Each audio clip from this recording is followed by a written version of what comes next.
ഒരു പെൺകുട്ടി പ്രണയം നിരസിച്ചതിന്റെ പേരിൽ ഒരു യുവാവ് ആത്മഹത്യ ചെയ്തു. ശരിക്കും പറഞ്ഞാൽ 21-കാരനായ കൊല്ലം സ്വദേശിയാണ് ആത്മഹത്യ ചെയ്തത്. എന്തിന്റെ അടിസ്ഥാനത്തിലാണെന്ന് ചോദിച്ചാൽ യുവാവിന്റെ സഹപാഠിയാണ് പ്രണയം നിരസിച്ച ആ പെൺകുട്ടി.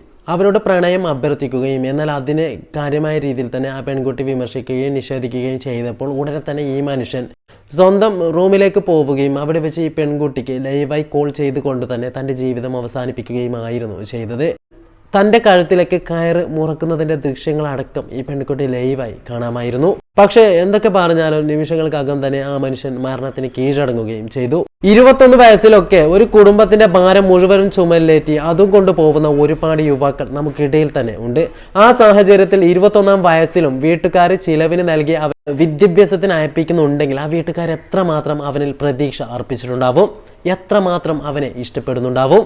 പക്ഷെ എല്ലാ പ്രതീക്ഷകളെയും പാടെ തകർത്തുകൊണ്ട് ഇതുവരെ പോറ്റി വളർത്തി, ഇതുവരെ തൻ്റെ ആവശ്യങ്ങളൊക്കെയും തന്നെ നിറവേറ്റിയ, തന്നിൽ ഒരുപാട് പ്രതീക്ഷ അർപ്പിച്ച് കഴിയുന്ന അച്ഛനും അമ്മയ്ക്കും സഹോദരങ്ങൾക്കും പുല്ലുവില നൽകിക്കൊണ്ട് ഒരു പെണ്ണ് തൻ്റെ പ്രണയം നിരസിച്ചതിൻ്റെ പേരിൽ ഇതുപോലെ ആത്മഹത്യ ചെയ്യുന്ന ഒരു മനുഷ്യനാണെങ്കിൽ തീർച്ചയായിട്ടും അവനെ കൊണ്ട് പിന്നീട് വീട്ടുകാർക്ക് ഒരു തരത്തിലുള്ള ഗുണവും ഉണ്ടാവാൻ പോകുന്നില്ല. അതുകൊണ്ട് തന്നെ അവൻ മരണപ്പെട്ടതിൽ ആർക്കും തന്നെ ദുഃഖമുണ്ടാവാനും സാധ്യതയില്ല. കാരണം 21 വയസ്സ് വരെ അവൻ വിദ്യ അഭ്യസിച്ചിട്ട് പോലും ഒരു തരത്തിലുള്ള വിദ്യാഭ്യാസവും അവൻ്റെ തലയിലേക്ക് കയറിയിട്ടില്ല എന്നതിൻ്റെ യഥാർത്ഥ ഉദാഹരണം തന്നെയാണ് ഇതുപോലെ ഇവൻ കാണിച്ച ഈ ഭീരുത്വം. നമ്മുടെ മക്കൾക്ക് നമ്മൾ ആദ്യം നൽകേണ്ടത് ശാരീരിക വളർച്ചയോടൊപ്പം തന്നെ നല്ല വിദ്യാഭ്യാസം നൽകുന്നതിനോടൊപ്പം തന്നെ മാനസികമായ വളർച്ചയ്ക്കും നമ്മൾ തീർച്ചയായിട്ടും കളമൊരുക്കുക തന്നെ ചെയ്യണം.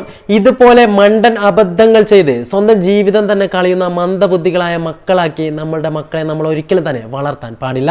അവർക്ക് കൃത്യമായ രീതിയിൽ വേണ്ട ഉപദേശങ്ങളും കാര്യങ്ങളും ഒക്കെയും തന്നെ സമയാസമയങ്ങളിൽ നൽകാൻ നമ്മളെ കൊണ്ട് സാധിക്കണം. ഇല്ലെങ്കിൽ നമ്മുടെ മക്കളും ഇതുപോലെ തന്നെ മന്ദബുദ്ധികളായി വളർന്നേക്കാം. ഏതെങ്കിലും ഒരു പെൺകുട്ടിയുടെയോ ആൺകുട്ടിയുടെയോ വാക്കുകേട്ട് അവർക്ക് ഇഷ്ടമുള്ളതുപോലെ തുള്ളാനും തുള്ളിച്ചാടാനും നിൽക്കുന്ന മക്കളായി നമ്മളുടെ മക്കളെ ഒരിക്കലും തന്നെ നമ്മൾ വളർത്താൻ പാടില്ല. നമ്മുടെ മക്കളെക്കുറിച്ച് നമുക്കുണ്ടാവുന്ന പ്രതീക്ഷകൾ തീർച്ചയായിട്ടും അത് നിറവേറ്റുന്ന രീതിയിൽ തന്നെ ആയിരിക്കണം അവരുടെ ഓരോ ഘട്ടങ്ങളിലെയും വളർച്ച നമ്മൾ നിരീക്ഷിക്കേണ്ടത്. പിന്നെ ഒരുപക്ഷെ ഇങ്ങനെ ഒരു സാഹചര്യത്തിൽ ഏതെങ്കിലും ഒരു പെൺകുട്ടിയാണ് ഇതുപോലെ ആത്മഹത്യ ചെയ്യുന്നതെങ്കിൽ തീർച്ചയായിട്ടും ആ പയ്യനെ പോലീസുകാർ കൊണ്ടുപോവുകയും ജയിലിലടക്കുകയും ഒക്കെ തന്നെ ചെയ്തിരുന്നേനെ. എന്നാൽ ഈ പെൺകുട്ടിക്കെതിരെ ഒരു തരത്തിലുള്ള നിയമ നടപടികളും ഉണ്ടായില്ല. അതിൽ ഒരിക്കലും തന്നെ ആരെയും കുറ്റം പറയാൻ സാധിക്കില്ല. മറിച്ച് ഇതുപോലെ ഏതെങ്കിലും പെൺകുട്ടികൾ ചെയ്താൽ ആൺകുട്ടികളെയും ഒരു തരത്തിലും പോലീസോ നിയമപരമായോ ഉപദ്രവിക്കാൻ പാടില്ല. കാരണം പ്രണയം നിരസിക്കുക എന്നത്, പ്രണയിക്കുക എന്നത് തീർച്ചയായിട്ടും എല്ലാവർക്കും അവകാശമുള്ള കാര്യമാണ്. ആ സാഹചര്യത്തിൽ പ്രണയം നിരസിക്കുന്നത് അവൻ്റെ വ്യക്തിപരമായ താല്പര്യം മാത്രമാണ്. ഒരാളോടൊപ്പം ജീവിക്കണോ വേണ്ടയോ എന്ന് തീരുമാനിക്കുവാനുള്ള അവകാശമാണ് തീർച്ചയായിട്ടും അവർ തിരഞ്ഞെടുക്കുന്നത്.